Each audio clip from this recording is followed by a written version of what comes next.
안녕하세요 여러분. 본립도생 기본을 올바로 세우는 과정 두 번째 과정, 오늘은 인터뷰에 대해서 이야기 드리겠습니다. 인터뷰는 영상을 만드는 데 있어서 대단히 중요한 요소입니다. 첫 번째, 인터뷰를 통해서 여러분들은 사람을 만나게 되고요. 사람을 만나면서 발견을 하게 됩니다. 미디어란 무엇인가 하고 지식으로 무장된 책들이 너무 많은데요. 사실 간단히 생각하면 미디어는 커뮤니케이션의 도구이고 수단이고요. 소통의 수단입니다. 카메라는 누군가를 만남으로 해서 카메라를 통해서 발견을 하고 이야기를 나눌 수 있는 도구이듯이 미디어 또한 나의 메시지를 전달하고 서로 간에 소통을 할 수 있는 도구입니다.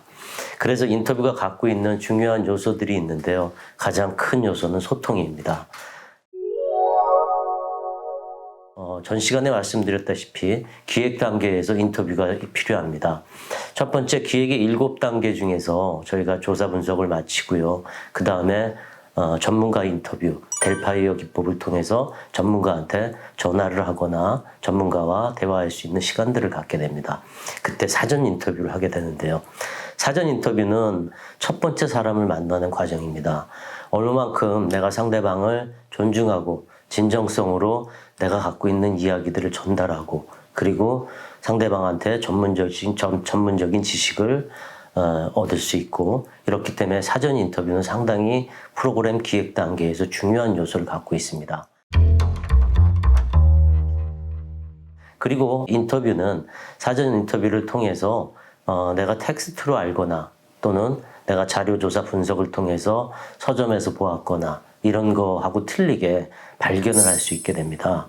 제가 텍스트로 배우지 않았던 것들을 전문가한테 발견을 하게 되죠. 그것 또한 대단히 중요한 요소이기도 합니다. 세 번째, 인터뷰는 상대를 이해하려는 자세에서 필요합니다. 소통이라고 말씀드렸다시피 제가 10대의 마음을 모르고 그분하고 인터뷰를 하거나 20대의 마음을 모르고 인터뷰를 자세를 시작했을 때는 소통의 부재가 일어나겠죠. 그래서 인터뷰는 출연자와 또는 출연 프로그램을 만드는 사람하고의 관계 쌓기라고 보면 됩니다.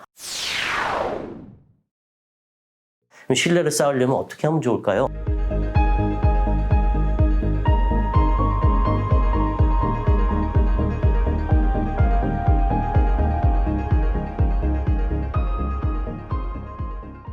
심도가 깊은 인터뷰는 자제해야 됩니다.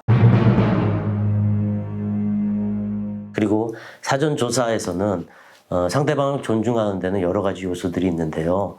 사실 먼저 저 같은 경우는 문자를 먼저 보냅니다. 공손한 문자를 보내죠. 제가 이러이러한 프로그램을 기획하고 있고 제가 유튜버의 1인 미디어를 이러이러한 일들을 하는 사람입니다. 선생님과 만나서 선생님의 전문적인 지식을 듣고 싶은데요. 선생님이 좋은 시간을 내주셨으면 합니다 하고 공손한 문자 한 통을 먼저 보냅니다. 사전조사의 인터뷰 중요한 겁니다. 첫 번째, 심도가 너무 깊은 이야기를 하지 마라. 그리고 두 번째, 인터뷰 하시기 전에 먼저 공손하게 문자를 보내서 상대방의 의견을 물어봐라. 그 다음에 세 번째, 저 전문 지식은 저희가 녹화를 통해서 녹음을 좀 해놓겠습니다 하고 선생님한테 이야기를 해서 자료를 충분히 갖고 인터뷰를 나가야 됩니다. 거리 인터뷰가 있습니다. 여러분들이 밖에 나가서 인터뷰를 하시는 경우죠.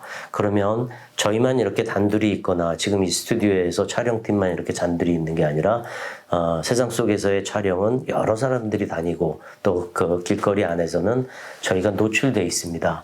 그래서 경청하기가 쉽지가 않습니다.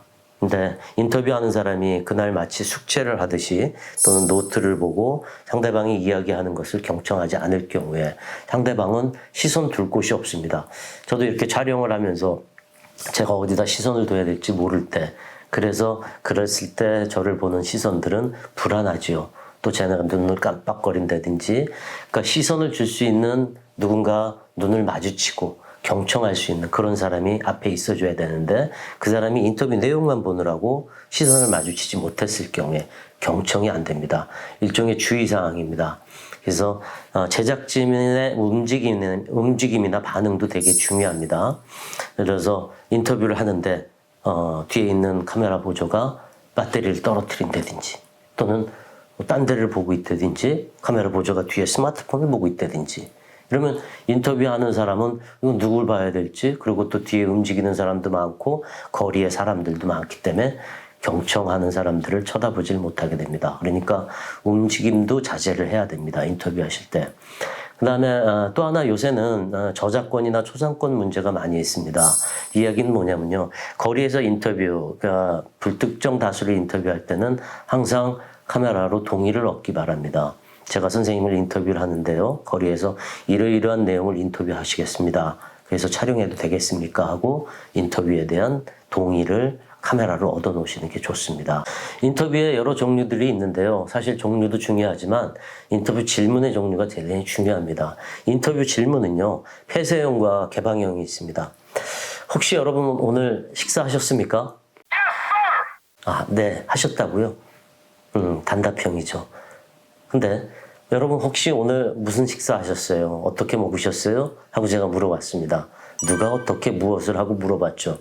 그럼 폐쇄형이 아닌 여러 가지 육하 원칙에서 물어봤을 경우는 개방형 질문이 됩니다. 제가 여러분들한테 오늘 식사하셨어요? 그러면 대다수가 네, 그러죠. 근데 오늘 아침 식사 뭘로 하셨어요? 그리고 몇 시에 또는 무슨 음식을 드셨어요? 이렇게 질문을 했을 경우에는 물론 많은 질문이 한 질문에 다 들어가면 안 되겠지만요. 그렇게 질문을 했을 경우는 오늘 아침 식사는 몇 시쯤에 했는데요. 오늘 계란 후라이에다가 야채를 해서 이렇게 먹었습니다 하고 말이 이어질 수 있는 개방형 질문이 됩니다. 물론 촬영을 나가서 폐쇄형 질문과 개방형 질문을 할 때가 따로따로 있습니다. 다큐멘터리 안에서는 개방형 질문으로 해서 육하 원칙에 의해서 길게 질문을 하고 해서 많은 이야기를 끌어낼 수 있는 게 좋고요. 대신 이제 보도나 프레스 또는 짧게 이야기를 들어야 할 경우에는 특히 기자분들 현장에서 인터뷰를 할 때는 폐쇄형 질문들을 많이 합니다. 오늘 어떠셨습니까? 오늘 금강산에 다녀오셨습니까? 또 제가 북한에 한번 올라간 적이 있었는데 그때 관계자 인터뷰를 들어가는데 많은 기자들이 모였습니다. 그때는 저한테만 시간이 주어지는 게 아니거든요. 그래서 중요한 포인트만 질문을 했을 때 예와 아니오로 결정할 때 그때 폐쇄형 질문을 사용할 수 있습니다. 그러니까 폐쇄형 질문과 개방형 질문을 잘 중복해서 인터뷰를 해야 되겠죠. 인터뷰 진행의 기본입니다. 제가 오늘 여러분들을 만남에 있어서 이렇게 뭐 여름이지만 이렇게 저희가 이제 소매 긴 옷을 입고 오고 이렇듯이 사실 누군가를 만날 때 우리가 축구를 하면 축구 감독님들이 양복을 입는 경우들을 많이 보게 됩니다. 또는 농구 감독님들도 양복을 입고 현장에서 진두지휘를 하는 모습들을 보이죠.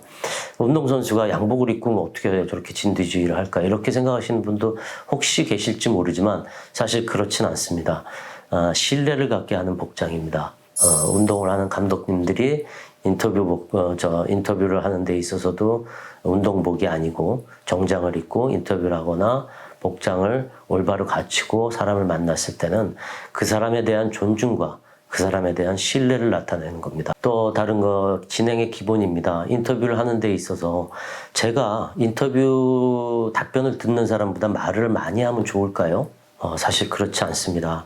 8대2 법칙이라고 합니다. 인터뷰 질문을 하는 사람은 두 가지 질문을 하더라도 인터뷰에 대해서 말을 많이 하는 사람이 8마디를 할 수 있게끔 말을 아끼라 하고 저는 후배들한테 이야기를 합니다. 인터뷰어가 인터뷰이보다 인터뷰어는 인터뷰를 하는 사람입니다. 인터뷰이는 인터뷰에 응해주는 사람입니다. 인터뷰어가 인터뷰이보다 말을 많이 할 경우는 좋지 않습니다. 그러니까 질문을 많이 하지 않고 딱 중요한 질문만 할 수 있게끔 하는 게 올바른 인터뷰 요령입니다.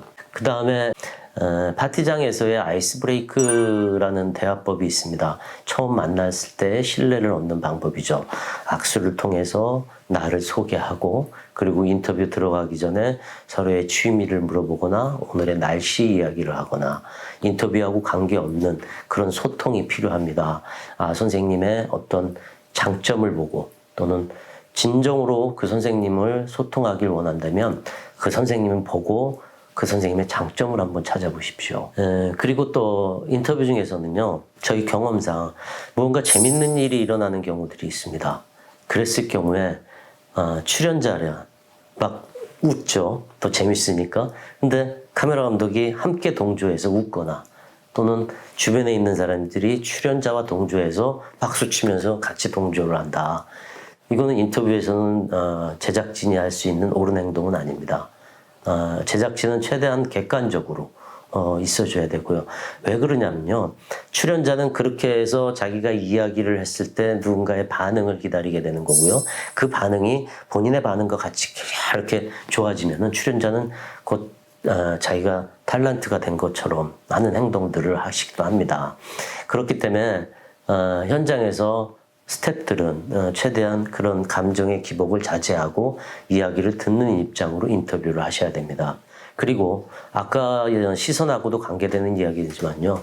촬영 스태프들은 저희가 촬영 들어가서 카메라 보조 카메라 있느냐 또는 보조 배터리가 있느냐 그리고 많이 움직이지 말아야 된다 이렇게 얘기하죠. 촬영 감독은 촬영을 자주 중단하지 말아야 합니다. 질문은 한 번에 하나씩 하는 게 좋습니다. 제가 아까 처음에는 개방형과 폐쇄형 질문을 얘기하면서 오늘은 어떻게 식사하셨고 언제 어느 음식을 드셨습니까? 하고 이렇게 간단한 얘기는 한 서너 개 섞어서 얘기할 수 있지만은요. 내용이 다른 내용들 또는 내용이 좀 긴 내용을 중복해서 질문을 하면 인터뷰인은 어떤 것부터 먼저 대답을 해야 될지 모르는 경우가 있습니다. 그래서 인터뷰는 사실은 뭐 상대적이긴 하지만 한 가지만 통일해서 질문을 하시는 게 좋습니다. 질문은 하루에 한 번에 하나씩 하는 거죠. 그리고 질문은 구체적으로 하십시오. 뭉뚱그려서 하는 게 아니죠. 지금 제가 오늘 아침에 몇 시에 어떻게 식사를 하셨습니까? 오늘 아침에 어떤 음식을 어떻게 식사하셨습니까? 좀 구체적으로 질문을 해야 됩니다. 그래야 거기에 맞게끔 에피소드가 나오고 거기에 맞는 이야기들이 나옵니다. 자, 그리고 또 하나 중요한 것들이 있습니다. 다 중요하지만요. 침묵을 두려워하지 말라라는 이야기를 하고 싶습니다. 인터뷰는요. 정해진 질문에 대해서 답변한 것보다 정해진 질문이 끝나고 나서 예를 들자면요. 저를 인터뷰하는 PD나 촬영 감독이 저를 인터뷰를 했어요. 그래서 저는 그 내용에 대해서 설명을 많이 했습니다. 근데 촬영 감독이 가만히 있어요. 그러면 내가 얘기했던 것들이 이해가 잘 안 됐나 하면서 다시 또 그거에 대해서 보충 설명을 합니다. 그랬을 경우에 거기서 나오는 이야기들이 주옥 같은 이야기들이 나옵니다. 실제로 인터뷰를 앉아서 했을 때 이야기보다 인터뷰를 마치거나 또 인터뷰 중간에 무언가를 좀 더 구체적으로 설명할 때 그 인터뷰가 더 설득력 있는 인터뷰가 되기도 합니다. 그래서 침묵을 두려워하지 말라고 얘기를 드리고 싶습니다.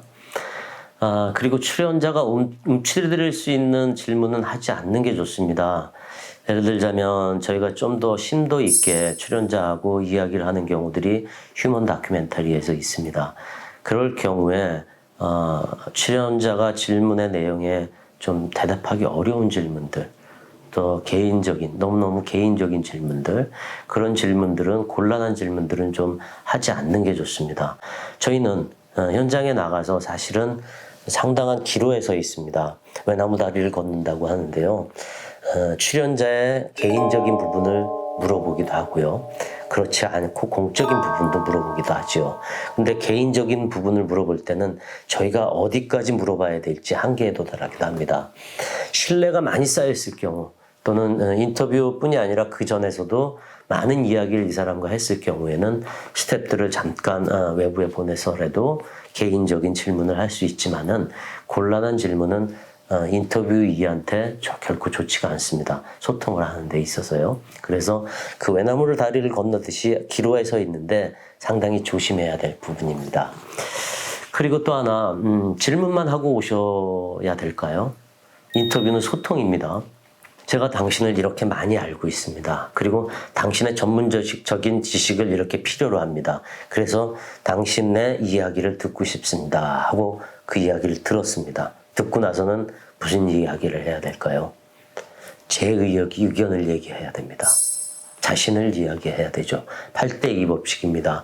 인터뷰만 하고도 소통이 안 되는 건 상대방의 이 얘기만 들었기 때문입니다. 제 선생님의 이야기를 잘 들었습니다. 그런데 발견을 했죠. 선생님 이야기를 들으니까. 그 과정 속에서 저는 이런 의문점이 생깁니다.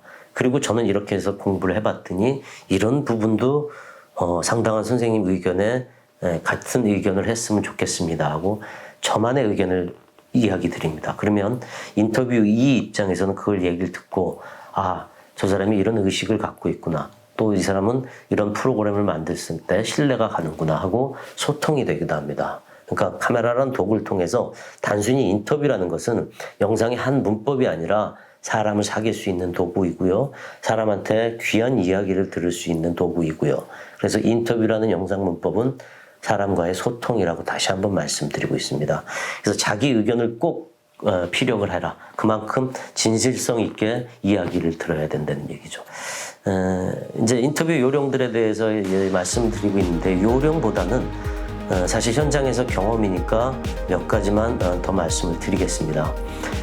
저희가 인간극장 촬영을 나가면요, 사실 설거지를 하거나 또는 반복된 작업을 하실 때 인터뷰를 하는 경우들이 있습니다. 그럴 경우에는 사실 대단히 중요한 이야기들이 많이 나옵니다. 어떤 주부님이 인터뷰를 하고 있는데 저희가 왜 남편하고 오늘 싸우셨어요? 근데 너무나도 편하게 이야기를 하십니다. 남편이 어제 술 먹고 와서 속색여서요. 그렇게 인터뷰를 하시죠. 근데 그분을 편한 자리가 아닌 이런 공식적인 자리에서 인터뷰를 한다고 생각해 보십시오. 그리고 남편에 대해서 똑같은 질문을 했다고 보십시오. 근데 그렇게 답변 안 하십니다. 대다수가 이런 자리에 앉으면 생각을 하시게 되거든요. 그러니까 본능적인 이야기보다는 이 이야기를 했을 때 과연 좋을까 안 좋을까를 판단하는 거죠. 휴먼 다큐멘터리에서만 이야기를 드리면 인간극장 같은 휴먼 다큐멘터리에서는 반복된 일감, 그 다음에 출연자가 잘할 수 있는 일감을 하실 때 인터뷰를 합니다. 그래서 주부는 설거지를 하거나 그 다음에 남편은 어디 가사 일을 돕거나 또는 밖에 나가서 일을 할 때 그때 집중적인 인터뷰를 하는 경우도 있습니다. 그랬을 때 생각이 없게 이야기를 하기보다는 본능적으로 이야기를 하시기 때문에 진실적인 이야기들이 더 많은 이야기가 나오죠. 인터뷰하는 사람이 말을 너무 못해요. 저희 경험으로는 이런 경우가 있을 때는 출연자의 친구 또는 출연자와 함께 이야기를 많이 나눈 아내, 그 다음 출연자의 동료들을 같이 인터뷰를 합니다. 또 내가 인터뷰를 잘 못했을 경우에는 옆에 사람, 또 동료나 주변의 아내 같이 투샷으로 인터뷰를 하면 같은 이야기들을 너무 잘하는 경우도 있습니다. 그래서 더 생산적인 결과를 얻을 수 있다는 이야기를 효과적인 효과를 얻을 수 있다는 이야기를 하고요. 그리고 답변을 과감하게 잘라야 할 때도 있습니다. 선생님 이야기 정말 중요합니다. 근데 그 이야기는 나중에 다시 한번 듣고요. 오늘 이야기는 이러이러한 이야기를 좀 해주십시오 하고 앵커가 말을 자를 때가 있습니다. 고릴라 흙먼지 효과라고 합니다. 고릴라 두 마리가 막 싸우게 됩니다. 막 싸우면 너무 강자이기 때문에 처음부터 주먹 치고받고 안 합니다. 모래를 막 뿌립니다. 고릴라 둘이는. 그리고선 빙빙빙빙빙 돌죠. 상대가 센지 안 센지 보려고요. 그렇게 해서 싸움하기 전에 계속 돌게 됩니다. 인터뷰에서는 고릴라 흙먼지 효과라고 합니다. 내가 정작 가서 이 얘기를 들어야 되는데 그 이야기를 듣지 못하고 오는 경우죠. 어떤 질문을 했는데 주제에 맞게 질문을 했는데 인터뷰인은 그런 것들이 익숙하지 않기 때문에 딴 이야기를 합니다. 그랬을 때 그 유명한 앵커는 그렇게 이야기를 하죠. 선생님 그 얘기 정말 중요합니다. 그렇지만 그 얘기는 나중에 듣겠습니다. 제가 물어보고 싶은 이야기는 이 이야기니까 이 이야기를 해주십시오 하고 말을 잘라야 됩니다. 소통과 관계 때문에 상대방의 이야기를 1시간, 2시간을 들을 수 없죠. 물론 그렇게 들어서 프로그램에 도움이 되거나 관계에 대해서 도움이 되면 괜찮지만 그렇지 않을 경우도 많습니다. 결론은 내가 듣고 싶은 이야기와 서로 함께 나눌 수 있는, 소통할 수 있는 이야기가 인터뷰상에서 이야기돼야 됩니다. 그리고 마지막으로 인터뷰 상대를 감동시키라는 이야기를 꼭 하고 싶습니다. 서로 대화를 하고 소통을 하게 되면 물론 촬영에는 1분짜리 인터뷰가 짧게 들어갈지 모르지만 대화와 소통을 이루려면 1시간을 넘게, 2시간을 넘게 소통하는 과정도 필요합니다. 예전에 영화 현장에서 정말 인터뷰하기 어려운 배우가 있었습니다. 근데 그 배우는 현장에서 뭐 여러 가지 연애 프로그램 PD들이 가서 인터뷰를 하면 인터뷰를 안 합니다. 왜냐하면 사전에 준비되지도 않았을 뿐더러 갑자기 들이내는 인터뷰를 정말 싫어했어요. 그래서 유명한 영화 배우니까 현장에서 그분을 인터뷰하기가 너무 어렵다는 얘기를 들었습니다. 그래서 저희는 아침부터 나가서 그 다음에 룸을 하나 빌려서 뒤에 백그라운드를 치고 그리고 인터뷰를 위해서 3명, 4명이 준비하고 있고 매 시간마다 조 감독이 영화 현장에 가서 저희 이렇게 스탠바이 하고 있겠습니다. 기다리겠습니다. 하고 전하고요. 그리고 5시간을 넘게 기다렸습니다. 그랬더니 그 유명 배우가 오시더라고요. 그리고 오시면서 너무너무 놀랐습니다. 어떻게 우리가 이렇게 진을 치고 기다리고 있던 걸 본인을 너무 존중해 준다는 생각을 갖고 있었기 때문에 인터뷰에 응해 주셨습니다. 그리고 그 인터뷰는 영화 현장이 방송 현장을 기다릴 정도로 저와 긴 대화를 하셨습니다. 그만큼 저희가 외국 프로그램들, 연애 프로그램들 가보시면 알죠. 현장에서 갑자기 마이크 들이내는 인터뷰보다는 사실 유명한 배우들이나 이런 분들은 호텔을 잡고 그 다음에 룸을 잡아서 그 안에서 정식으로 상대방을 존중하고 신뢰하는 그런 인터뷰를 합니다. 다른 연애 프로그램들을 잘 보시면 아실 거예요. 여기에서의 핵심적인 포인트는 상대방에 대한 배려입니다. 그러면 인터뷰하는 사람이 자기 일을 다 제껴서라도 인터뷰어와 많은 이야기를 합니다. 그러면 그건 상당히 희소 가치가 있고 특별한 거죠. 체크아웃 하겠습니다. 인터뷰는 사람과 사람 간의 소통입니다. 그리고 저희는 미디어를 통해서 카메라를 통해서 저희가 만나지 못하는 여러 가지 귀인들도 만날 수 있고요. 또 세상 속에서 저희와 만날 수 없었던 분들을 인터뷰 요청을 해서 소통할 수 있습니다.